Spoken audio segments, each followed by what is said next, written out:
예, 안녕하세요. 복음을 전하는 전도자 눈의 아들입니다. 오늘은 골로새서 3장 1절로 4절까지 보시겠습니다. 그러므로 너희가 그리스도와 함께 다시 살리심을 받았으면 위의 것을 찾으라. 거기는 그리스도께서 하나님 우편에 앉아 계시느니라. 위의 것을 생각하고 땅의 것을 생각지 말라. 이는 너희가 죽었고 너희 생명이 그리스도와 함께 하나님 안에 감추었음이니라. 우리 생명이신 그리스도께서 나타나실 그때에 너희도 그와 함께 영광 중에 나타나리라. 예, 3절에 보시면은 너희가 죽었고 이렇게 되어 있습니다. 이 죽었다라는 말은 세상에 대해서 죽었다라는 걸 의미하죠. 그리스도의 십자가의 죽음은 곧 나에 대한 죽음이고 그리스도의 부활은 곧 나에 대한 부활입니다. 그러므로 그리스도를 영접했다면은 우리는 이 세상 사람들이 아닙니다. 그래서 이 세상 사람이 아니기 때문에 무당을 찾아가서 점괘를 보면은 점괘가 안 나오는 것입니다. 점괘 나오던데요. 예, 진짜 귀신 받은 그 무당한테 가면은 점괘 안 나옵니다. 그 죄와 사망의 법이라는 것이 운명 사주팔자인데 귀신들도 모든 인간의 그 운명을 알고 있기 때문에 언제 태어나고 언제 죽는다라는 것도 귀신은 어느 정도 알고 있어요. 무슨 사고가 날 거다 맞춥니다, 귀신들도. 그런데 우리가 이제 그 주인이 바뀌었기 때문에 사주가 나오질 않습니다. 이게 영적인 비밀이에요. 그래서 우리가 죽었다는 말은 이 세상의 운명에서 또는 이 마귀의 건세로부터 탈출했다라는 의미입니다. 근데 모든 사람들은 마귀의 시스템 안에 가둬져 있기 때문에 그 사람의 그 생로병사 그 틀 안에서 죽어야 될 날짜 같으면 죽습니다. 죽어야 돼요. 정해져 있습니다. 그것이 어떤 분들이 그런 얘기를 제가 들은 적이 있는데 어떤 스님이 그런 얘기를 했어요. 어떤 그 사람이 사고를 쳐가지고 감옥에 들어갔습니다. 그래서 그 불도 신자가 그 감옥에서 나오라고 그렇게 부처님한테 기도를 했다 그럽니다. 기도를 했는데, 딱 징역 3개월만 살고 나왔다 그러는 겁니다. 그 나가지고 기분이 너무 좋았는데, 그 다음날 교통사고 나가지고 죽었다 그러는 겁니다. 그러니까 그 기도했던 그 어머님이 내가 기도를 안 했으면은 죽지 않았지 않느냐. 차라리 감옥에 있는 게 나은데 내가 기도를 그렇게 열심히 해가지고 오히려 사람 아들을 죽였다. 이렇게 이제 얘기를 하는데요. 그 사람은 감옥에 있어도 3개월 후면 죽을 사람이에요. 꼭 불러내가지고 나와서 교통사고로 나서 죽은 게 아니라 그 사람은 그 시간표 되면은 죽을 사람입니다. 그 영적인 비밀을 모르기 때문에 그렇게 말하는 것이죠. 그 어떤 분은 또 그런 분이 있어요. 암에 걸려가지고 이식을 해가지고 병이 나았어요. 근데 몇 달 있다가 교통사고 나가서 죽었습니다. 그게 어떤 거냐면은 그 사람은 암을 고치든 고치지 않든 죽어야 되는 시간표에 되면은 죽게 됩니다. 이것이 운명사주팔자. 다시 말해서 로마서 8장 2절에 보면은 죄와 사망의 법입니다. 여기서 빠져나오는 길이 비밀이죠. 모든 사람들은 우리가 알 수 없는 그 영적인 비밀을 가지고 있어요. 우리가 눈으로 볼 때는 세상이 그냥 뭐 태어나서 그냥 행복하게 살고 내 꿈을 이루기 위해 살아가고 또 이 정성껏 무엇인가에 대해서 빌고 착하게 살고 그러다가 이 세상에서 어렵지만은 그래도 순종하고 받아들이면서 다들 그렇게 살아가고 하는데 전혀 사람들은 그 이 세상이라는 영적인 배경을 전혀 모르고 있습니다. 물론 저 또한 몰랐죠. 성경에 또 보면은 죄를 짓지 말고 착하게 살아라. 예수 믿으면은 복 받는다. 그리고 교회 나와서 하나님 잘 믿어라.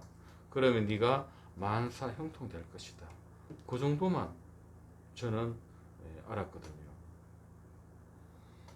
그런데 가만히 보면은 교회 다니는 사람들보다 교회 안 다니는 사람들이 오히려 더 돈도 더 많이 벌고 더 건강하고 더 잘 나가고, 교회 안에 있는 사람들 보면은 뭔가 모르게 찌질해 보이고, 또 어떨 때는 뭐 제가 또 교회 가면은, 이모 교회 가면은 저만 보면 울어요. 우리 이모하고 누나가 내 보고 몰랐을 때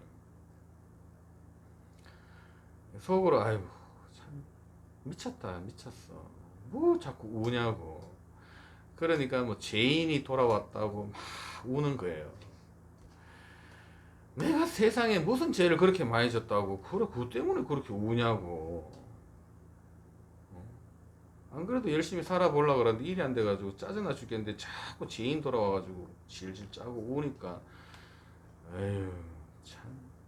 하여튼 기독교는 보면, 그리고 또 있다 보면 또 갑자기 또 막 춤추고 막 찬송 부르는데 또 뭐 미친 것 같아요. 보면은 울다가 또 춤추고 또 하다가 뭐 할렐루야 했다가 그러다 또 기도하다가 또 울다가, 그런데 또 점심 먹고 이제 나와가지고 또 우리 이모 같은 경우에는 나무를 보고 또 나무 하나님 얼마나 참 하나님의 이 오묘하게 이렇게 참 잘 만들었다 하면서 혼자서 또 나무 보고 멀쩡한 나무 보고 막 또 그러는 거예요. 그래서 내가 미쳤구나, 완전 제대로 완전 미쳤구나. 참 그런, 아무리 생각해봐도 이해가 안 되는 거예요. 하는 짓거리들 보면은 도대체 날 보고 죄인이라고 울었다가 또 찬송 부르고 막 춤추다가 또 나와가지고 또 나무 보고 또 나무하고 또 얘기를 하네. 제가 보기에는 미쳤죠. 지금 이제 생각해 보니까 좀 이해는 되는데, 그때는 그분들은 복음을 몰랐어요. 그냥 우리가 지은 자범죄 때문에 성경을 보니까 그것 때문에 이제 막 울고, 탕자가 집을 나가서 돌아오니까 그 인간적인 어떤 종교적인 마음을 가지고 잘 우는데, 저는 복음을 딱 깨닫고 알았어요. 아, 영적인 배경, 영적인 배경이라는 이 부분이요, 굉장히 중요한 얘기였어요. 이 영적인 배경을 설명해 주는 사람들이 없었습니다. 근데 이 복음은 영적인 배경을 알아야만이 복음이 뭔지를 깨달을 수 있는 겁니다. 우리가 사람의 모습, 사람이 하는 그걸 봐서는 잘 몰라요. 왜? 원래 그런 줄 알았으니까. 근데 그리스도가 이 땅에 오신 것은 영적인 배경을 해결하러 오신 분이거든요. 근데 그리스도를 우리의 삶에 적용시켜 가지고 내 문제 해결하려고 시도하지 않습니까? 이게 종교예요.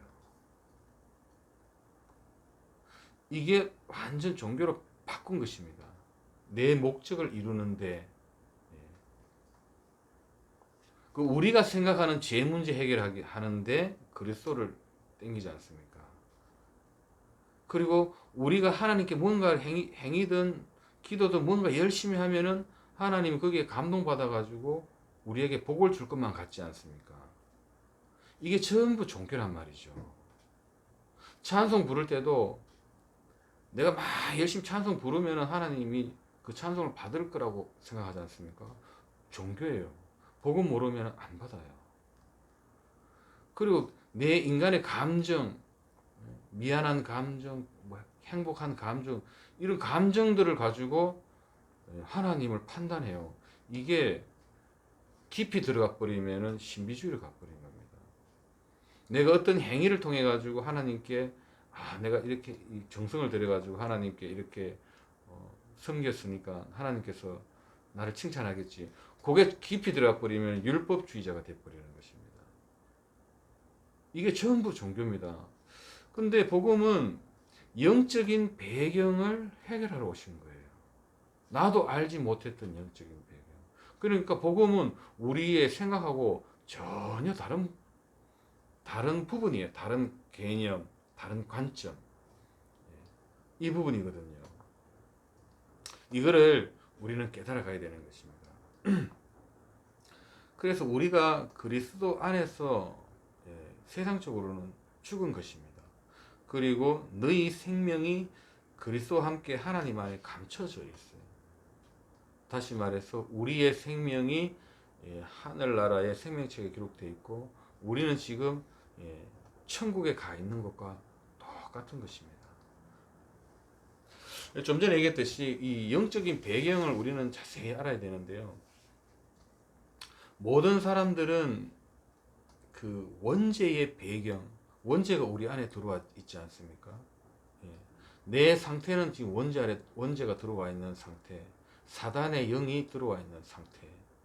그리고 모든 사람들의 그 영적인 배경은 흑암 권세, 사단의 권세, 거기에 들어가 있는 상태. 또 배경이 지옥 배경에 놓여 있는 상태입니다. 그래서 영적인 배경은 뭐냐면은 본질상 진노의 자녀입니다. 에베소서 2장 3절에 보면은 본질상 진노의 자녀인데, 그래서 어느 날 갑자기 사고 나서 죽기도 하고, 어느 날 갑자기 뭐 종교를 갔는데 귀신 들려가지고 정신병이 오기도 하고, 어느 날 잘 살다가 갑자기 뭐 가정이 막 붕괴돼 버리고 망해버리고, 오늘 뭐 회사 갔다 올게 그러면서 나갔다가 영원히 돌아오지 않는 그 세계로 가버리고, 도무지 이 세상이 살아가는데 미래를 모르겠단 말이에요. 오늘 갑자기 저주와 재앙이 막 들어오기 때문에, 그 원인을 모르기 때문에 사람들은 하늘에서 노했다, 아니면은 조상을 잘못 섬겨서 그렇다라는 막연한 그 문제의 원인을 찾아가지고 빌지 않습니까? 그게 또 오히려 더 큰 문제를 또 오게 만드는 거예요. 그 행위 자체가 또 우상 숭배가 돼가지고 또 더 큰 진노가 또 임하게 되는 것이죠. 일본 같은 경우에는 800만 귀신을 섬기고 있어요. 뭐 예를 들면 일본이 뭐 세계 경제 대국이지 않습니까? 근데 영적으로는 완전 흑암에 사로잡힌 지역입니다, 일본이. 근데 일본은 그냥 놔둬도 망하게 돼 있어요. 이 복음이 안 들어가면은 일본은 완전 망합니다. 우리가 육신의 눈으로 보기에는 일본이 잘 사는 것처럼 보이지만은 영적으로는 굉장히 그 험악한 상황에 놓여 있는 거죠. 일본에 그 가면은 정신병자들 엄청나게 많습니다. 그게 전부 영적으로는 그 상태인지 사람들은 모르고 있는 것이죠. 그래서 이 복음은 이 영적인 배경을 해결해야 되는 부분입니다. 그래서 눈에 보이지 않는 이 원죄, 사단의 권세, 지옥 권세를 해결할 때, 그때 우리는 완전히 이제 빠져나오는 것인데요. 이건 누가 해결했냐? 창세기 3장 15절 그 주인공 대신 그리스도께서 이 영적 배경을 해결하셨거든요.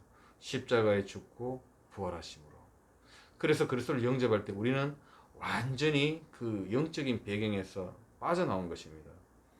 그래서 생명의 성령의 법이 죄와 사망의 법에서 너를 해방했다.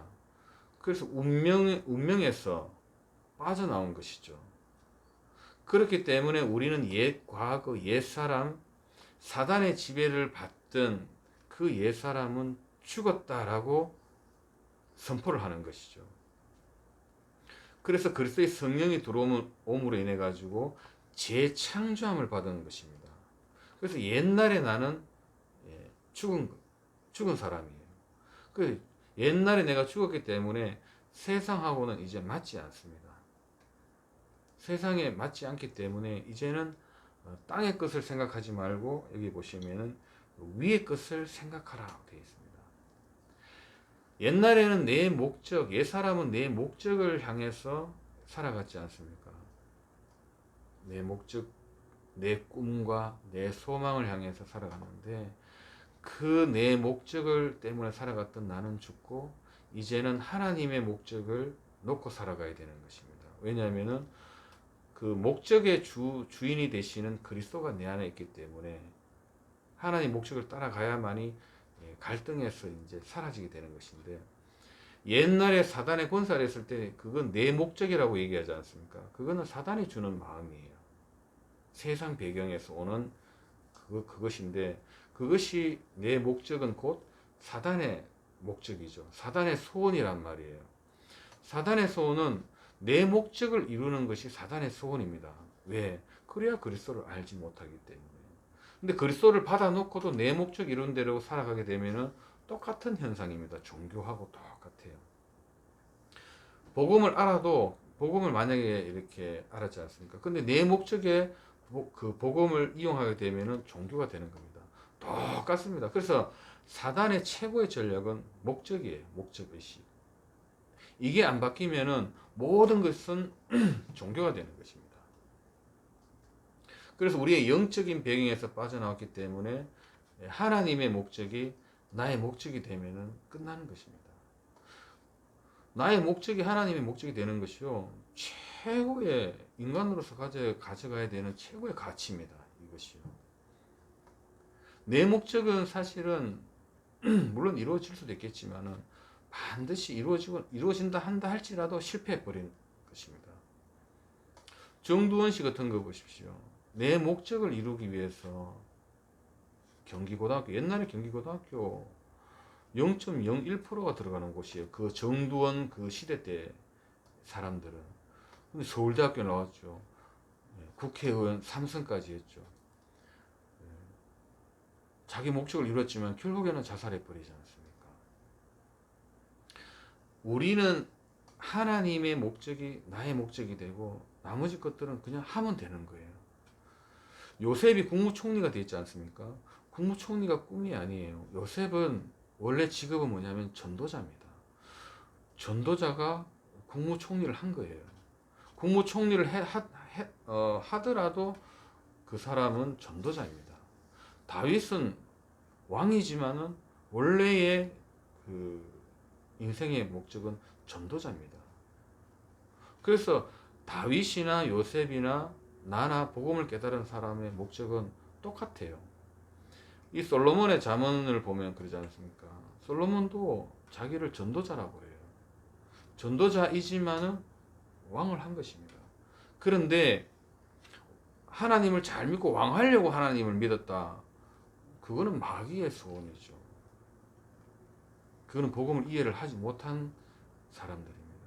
그래서 다윗이나 요셉이나 우리나 또는 모세나 뭐 솔로몬이나 똑같아요. 하나님 보시기에는. 왜? 목적이 똑같으니까. 그렇잖아요. 그러면 목적이 전도자의 목적을 가지고 있는데, 하나님의 소원을 이루려는 목적이 있는데, 국무총리 해서 전도자 일을 해도 되고요.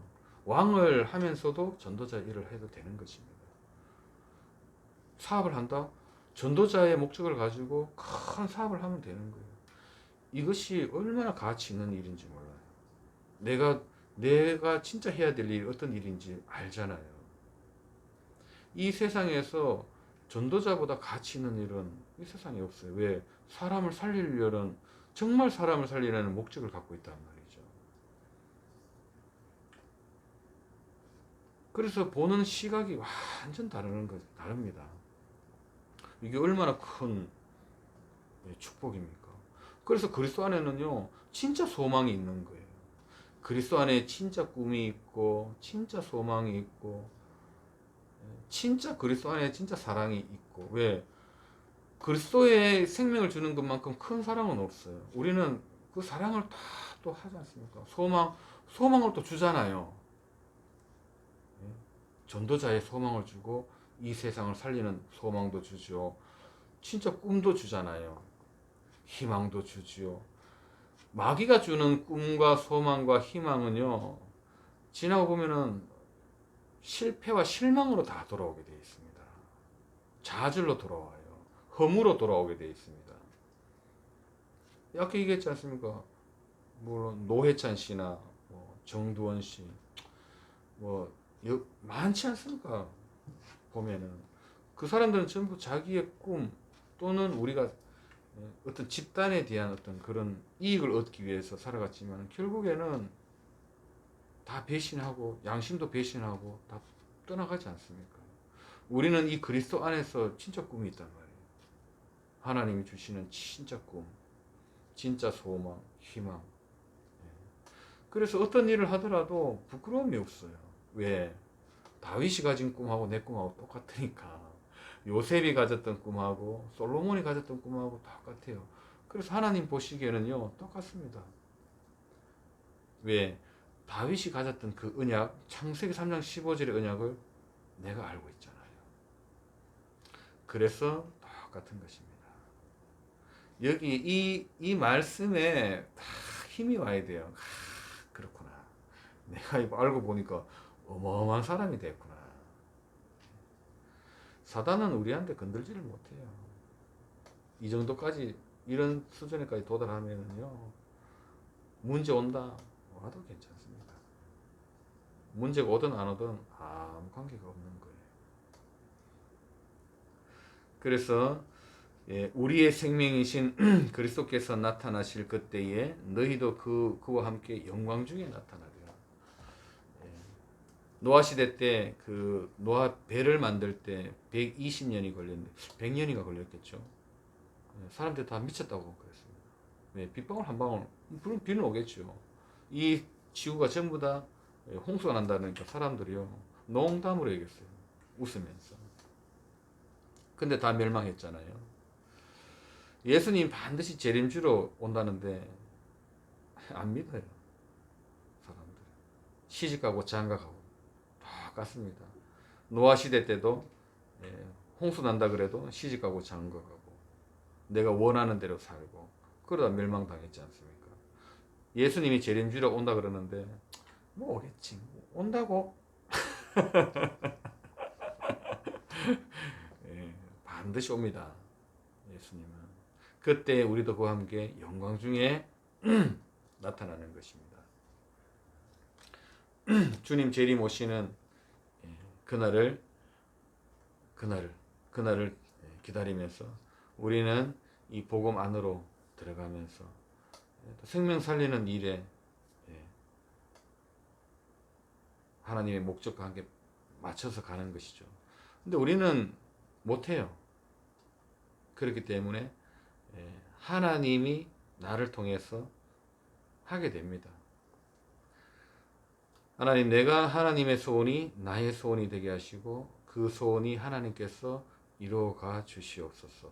우리는 이렇게 기도만 하면은 하나님이 하시는 것입니다. 오직 성령이 너에게 임하시면 너희가 권능을 받고 예루살렘과 온 유대와 사마리아와 땅까지 이르러 내 증인이 되리라 하시니라. 오늘은 여기까지 하겠습니다.